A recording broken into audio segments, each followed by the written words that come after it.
everyone. Welcome back to our YouTube channel. In this lecture, we will study about UDHR Part 4.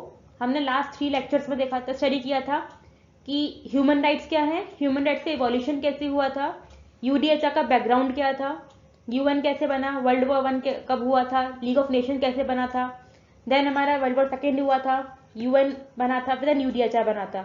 ये हमने first lecture में study किया था. Second lecture में हमने इसका स्ट्रक्चर क्या है, प्रीएम्बल क्या है और वो कौन कौन से 30 आर्टिकल्स के बारे में बात करता है UDHR, वो हमने स्टडी किया था. देन थर्ड लेक्चर हमने स्टडी किया था लीगल स्टेटस क्या है UDHR का, उसको मॉनिटर कैसे करते हैं, इम्प्लीमेंटेशन क्या है, कैसे होता है और कौन कौन से चैलेंजेस आ रहे हैं इसके इम्प्लीमेंटेशन में. अब इस लेक्चर में हम स्टडी करेंगे इसका कंटेम्प्रेरी रेलेवेंस क्या है कि प्रेजेंट टाइम में कहाँ पर यूज आ रहा है UDHR के प्रिंसिपल्स और उसको इम्प्लीमेंट करने में कौन कौन से चैलेंजेस आ रहे हैं.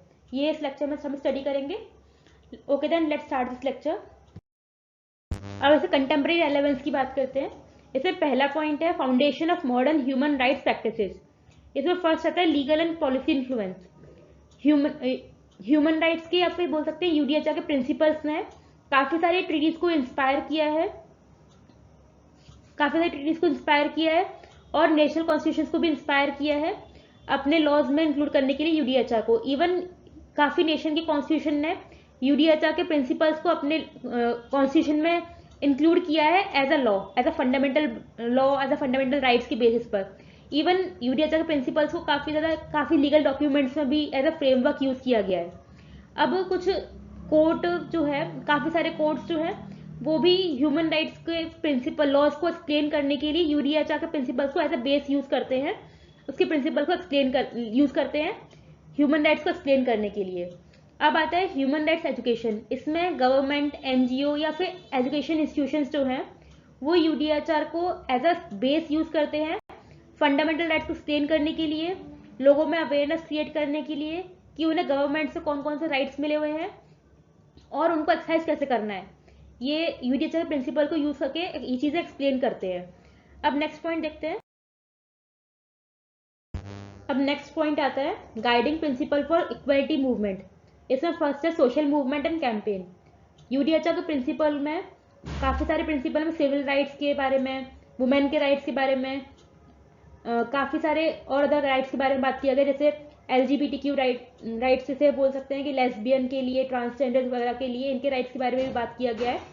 और UDHR के प्रिंसिपल को भी एज ए बेस रखा गया है ताकि उनको भी इक्वलिटी मिले, उनको भी किसी भी डिस्क्रिमिनेशन के बेसिस पे उनको साथ डिस्क्रिमिनेशन ना हो और उनको भी इक्वली सारे राइट्स मिले, इनके बारे में बात किया गया था. तो इसके लिए भी इनको इंस्पिरेशन कहाँ से मिलता है UDHR के प्रिंसिपल से.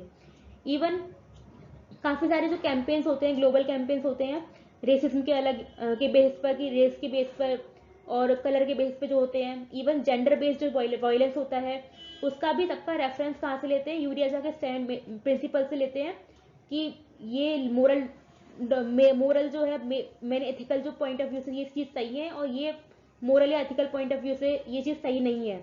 ये चीज़ डिफ्रेंशिएट करने के लिए UDHR के प्रिंसिपल को एज अ बेस कंसिडर किया जाता है. अब नेक्स्ट आता है इंटरसेक्शन विद सस्टेनेबल डेवलपमेंट. इसमें आता है कि UDHR ने कुछ प्रिंसिपल्स को इंक्लूड किया था, जैसे राइट टू एजुकेशन, हेल्थ और एडिक्वेट लिविंग स्टैंडर्ड्स.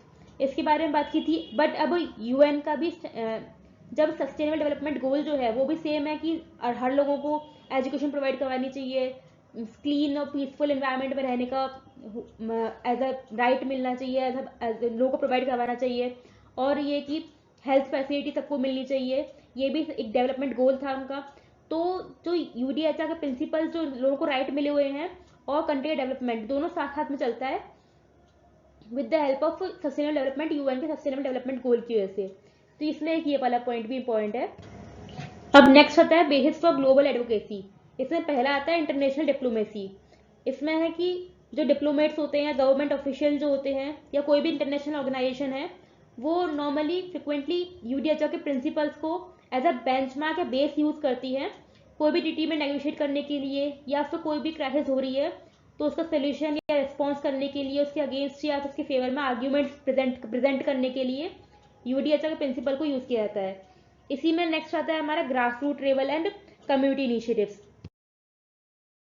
अब ये पॉइंट है grass roots and community initiative. इसमें लोकल एडवोकेसी ग्रुप्स जो होते हैं वो या अदर ग्रुप्स जो होते हैं वो यूडीएचआर के प्रिंसिपल्स को यूज करते हैं कुछ इश्यूज को हाईलाइट करने के लिए, एड्रेस करने के लिए। वो कुछ स्पेसिफिक इश्यूज होते हैं कि हाउसिंग राइट्स, या डिस्क्रिमिनेशन हो रहा है, डिस्क्रिमिनेशन हो रहा है किसी बेसिस पर, या लेबर के साथ में जो इनह्यूमन बिहेवियर हो रहा है लेबर प्रैक्टिसेस में, या फिर उनको काम नहीं मिल रहा है। ये सब जो बेसिक नहीं बोल सकते, आई मीन जो इम्पोर्टेंट डिस्क्रिमिनेशन हो रहा है, तो उनको हाईलाइट करने के लिए भी यूडीएचआर के प्रिंसिपल को यूज किया जाता है कम्युनिटीज को में डिफरेंट वायलेशंस को एक्सप्रेस करने के लिए भी। अब हमने रीड किया था कि इसमें कंटेम्प्रेरी रेलेवेंस क्या है यूडीएचआर का। अब इसमें स्टडी करेंगे कि ऑनगोइंग चैलेंजेस क्या क्या है, प्रेजेंट टाइम में चैलेंजेस क्या क्या आ रहे हैं इसके इम्प्लीमेंटेशन में या कंप्लीटली हाई लेवल पे उसको इम्प्लीमेंट करने में। पहला इसमें हेडिंग आएगा परसिस्टेंट वायलेशंस एंड कन्फ्लिक्ट्स। इसमें पहला आता है आर्म्ड कन्फ्लिक्ट्स एंड क्राइसिस। इसका मतलब है कि वॉन जहाँ पे वार ज़्यादा हो रही है, जो एरिया जहाँ पे वॉन काफ़ी रहती है, से आम कंसिडर कर सकते हैं इंडिया का पाकिस्तान के साथ में रीजन जो है जम्मू कश्मीर वाला ये रीजन, यहाँ पे नॉर्मली डिस्प्यूट्स रहती हैं। तो इन रीजन पे क्या होता है कि ह्यूमन राइट्स काफ़ी ज़्यादा हाई लेवल पे वायलेट होते हैं।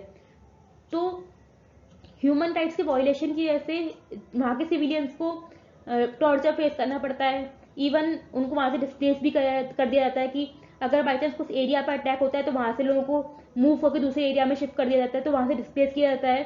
तो मेन टारगेट कौन बनता है? सिविलियंस टारगेट बनते हैं। और किसके राइट्स का वायलेशन होता है? ह्यूमन के, सिविलियंस के राइट्स का वायलेशन भी होता है। तो ये भी एक चैलेंज आता है।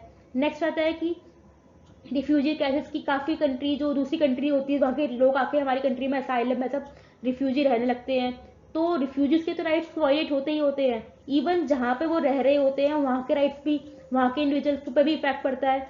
वहाँ के इंडिविजुअल के राइट्स भी वायलेट होते हैं। उन्हें शांति से पीसफुल इन्वायरमेंट में नहीं रह पाते वो लोग, क्लीन एनवायरनमेंट नहीं मिल पाता है, उनके रिसोर्सेज प्रॉपरली उन्हें अवेलेबल नहीं होते हैं। जैसे हम एग्जाम्पल कंसिडर कर सकते हैं कि हमारे नॉर्थ ईस्टर्न रीजन में काफ़ी ज़्यादा रिफ्यूजीज आते हैं अदर कंट्रीज से, जैसे म्यांमार से काफ़ी आते हैं। इवन पहले चल रहा था बांग्लादेश का रोहिंग्या इशू चल रहा था, तो वहाँ से रिफ्यूजीज जब आते हैं मणिपुर, मिजोरम ये एरियाज में, तो वहाँ के लोकल पीपल को भी काफ़ी ज़्यादा इम्पैक्ट पड़ता है। तो ये बेसिक चैलेंजेस थे। अब नेक्स्ट आता है पॉइंट, अब नेक्स्ट पॉइंट है authoritarian regimes and political repression. अब इसमें कुछ कंडीशन जो होते हैं अपनी नेशनल सिक्योरिटी को या फिर इंटरनल इंस्टेबिलिटी होने की वजह से लोगों के कुछ राइट्स को दबा देते हैं। इसमें से कुछ मेनली जो राइट दबाए जाते हैं या फिर लोगों से छीन ले जाते हैं वो होता है freedom of speech, assembly and religion. लोगों को रिलीजन चूज करने का राइट नहीं देते। वो लोग पूरे कंट्री में होता है कि एक ही रिलीजन को बोल दिया कि पूरी कंट्री में एक ही रिलीजन चलेगा, सब लोगों को वही रिलीजन अडॉप्ट करना होगा, मानना होगा। उनके पास राइट नहीं होता अपना रिलीजन खुद चूज करने का। इवन उनके पास राइट नहीं होता कि वो पीसफुली अपने व्यूज को एक्सप्रेस कर सकें, बोल सके गवर्नमेंट से, तो ये राइट भी उनका सप्रेस कर दिया जाता है। इवन जो जर्नलिस्ट होते हैं या फिर ह्यूमन राइट्स के डिफेंडर्स होते हैं, वो अगर इसके अगेंस्ट बोलते हैं तो उनको भी जेल में भेज दिया जाता है या उनके साथ में भी उनको वायलेंस फेस करना पड़ता है। तो ये भी एक चैलेंज है परसिस्टेंट वायलेंस एंड कन्फ्लिक्ट्स वाले पॉइंट में। अब नेक्स्ट आता है कल्चरल रिलेटिविज्म वर्सेस यूनिवर्सलाइजेशन। अब इसमें आता है next point debates over universality. इसमें कि कुछ लोग कंसिडर करते हैं, कुछ लोग आर्ग्यू करते हैं कि यूनिवर्सल राइट्स का जो ह्यूमन राइट्स का कंसेप्ट जो है वो वेस्टर्न कंट्रीज के बेस पर वेस्टर्न कंस्ट्रक्ट हुआ है, वेस्टर्नली कंस्ट्रक्ट किया गया है। तो वो यूडीएचआर की यूनिवर्सल एप्लीकेबिलिटी को चैलेंज भी कर देते हैं। इवन ये भी कंसिडर करते हैं कि ये जो है यूडीएचआर जो है वो कल्चरल ट्रेडिशंस को बैलेंस नहीं कर रहा है। तो ये यूनिवर्सल राइट्स जो है जिसकी बात करता है, तो एक कॉम्प्लेक्स इशू आता है इंटरनेशनल रिलेशन में कि ये बेसिक स्टैंडर्ड को, कल्चरल रिलेटिविज्म के स्टैंडर्ड को फॉलो नहीं करता है। तो ये एक इशू क्रिएट करता है इंटरनेशनल रिलेशन में कि सारे कल्चर को, सारे जितने भी कल्चर आ रहे हैं ऑल ओवर द वर्ल्ड, उनको ध्यान में रख के राइट्स नहीं बने हैं, या फिर ये डिफरेंट कल्चर्स को जो लोगों को मिलने चाहिए थे राइट्स, उसके अकॉर्डिंग राइट्स नहीं बने हैं। तो ये उसके बेसिस पर आता है। इसमें ये इम्प्लीमेंटेशन में इसके एक चैलेंज बन जाता है। अब नेक्स्ट आता है, अब नेक्स्ट पॉइंट आता है इकोनॉमिक एंड सोशल डिस्पैरिटीज। इसमें फर्स्ट है इनइक्वालिटी एंड पॉवर्टी। अब काफ़ी सारे नेशन जो डेवलपिंग हैं तो वो उनकी लो जीडीपी होने की वजह से तो वो बेसिक राइट्स जो यूडीएचआर में बात किए गए हैं, right to education, health care, social security, इनको प्रोवाइड नहीं करवा पाते प्रॉपरली अपने हर इंडिविजुअल को अपनी कंट्री में, अपने नेशन में। तो ये एक चैलेंज क्रिएट करता है। इवन जो ग्लोबल इकोनॉमिक सिस्टम है, ग्लोबली जो इकोनॉमिक सिस्टम बना हुआ है, वो भी इंक्रीज करता है इनइक्वलिटीज को, जिससे ये एक हर्डल क्रिएट करता है यूडीएचआर के प्रिंसिपल्स को ऑल ओवर द वर्ल्ड या फिर all over the nation apply करने में, कंप्लीटली लोगों को प्रोवाइड करवाने में। अब नेक्स्ट आता है कॉर्पोरेट अकाउंटेबिलिटी। अब इसमें आता है कि ट्रांसनेशनल कॉर्पोरेशंस जो होते हैं वो ह्यूमन राइट्स को इम्पैक्ट करते हैं, लेबर प्रैक्टिसेस की वजह से एनवायरमेंटल इम्पैक्ट क्रिएट करते हैं, सप्लाई चेन ऑपरेशंस में एक इम्पैक्ट क्रिएट करते हैं। तो ये भी एक चैलेंज क्रिएट करता है। इवन एक आता है कि जो बिजनेस होते हैं, क्रॉस बॉर्डर बिजनेस होते हैं या फिर नेशंस में बिजनेस जो होते हैं, वो भी एक चैलेंज क्रिएट करता है कॉर्पोरेट सेक्टर में, कॉर्पोरेट अकाउंटेबिलिटी में। अब नेक्स्ट आता है emerging technologies and digital rights. इसमें पहला आता है डाटा प्राइवेसी एंड सर्वेलेंस। इसमें आता है मास सर्वेलेंस, डाटा कलेक्शन या प्राइवेसी ब्रीचेस, मतलब काफी लोगों पर नजर रखी जाती है, कैमरे वगैरह लगे रहते हैं, डिजिटली हम चीजों को यूज कर रहे हैं, सिक्योरिटी के लिए यूज कर रहे हैं, बट ये जो है लोगों की प्राइवेसी को भी इन्वेड करता है। तो ये भी एक न्यू थ्रेट क्रिएट करता है फ्रीडम ऑफ एक्सप्रेशन और पर्सनल सिक्योरिटी के लिए। इवन इरेगुलर डिजिटल स्पेसेस जो होते हैं वो भी एक बोल सकते हैं बेस क्रिएट करते हैं, रीजन क्रिएट करते हैं हेट स्पीच का, साइबर बुलिंग का या मिस इन्फॉर्मेशन स्प्रेड करने का। तो ये इसमें एक पॉइंट आता है। नेक्स्ट आता है इसमें आर्टिफिशियल इंटेलिजेंस का। अब एआई जो है वो डिसीजन मेकिंग में बायसनेस क्रिएट कर देता है कि फेशियल रिकॉग्निशन में, या फिर हम जो नॉर्मल टूल्स यूज करते हैं, जैसे ऑटोमेटेड हायरिंग टूल्स वगैरह यूज करते हैं, तो ये भी एक डिस्क्रिमिनेशन क्रिएट करता है।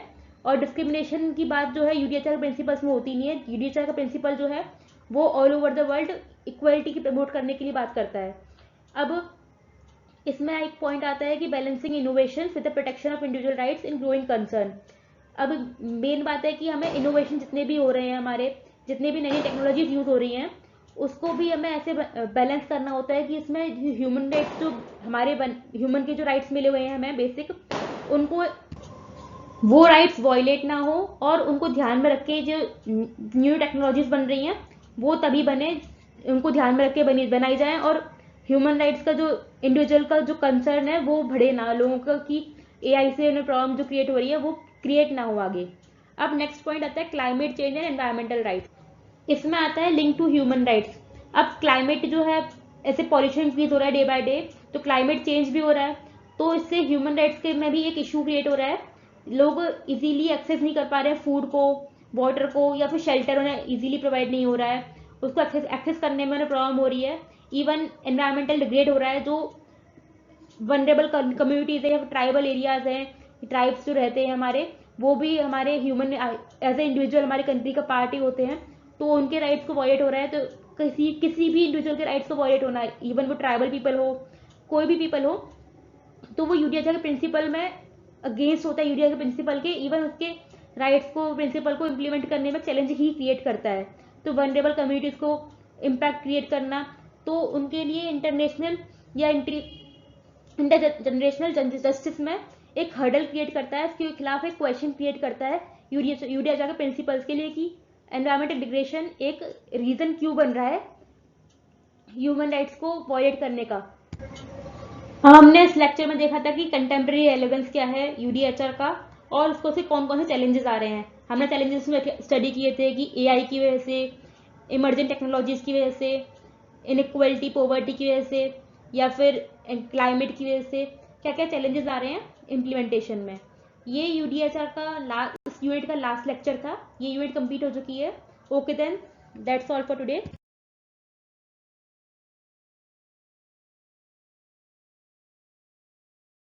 Okay then, thank you. अब हम नेक्स्ट लेक्चर में नेक्स्ट यूनिट स्टार्ट करेंगे सिलेबस का। नेक्स्ट यूनिट हमारा है rights in national constitution, South Africa and India. Okay then, see you.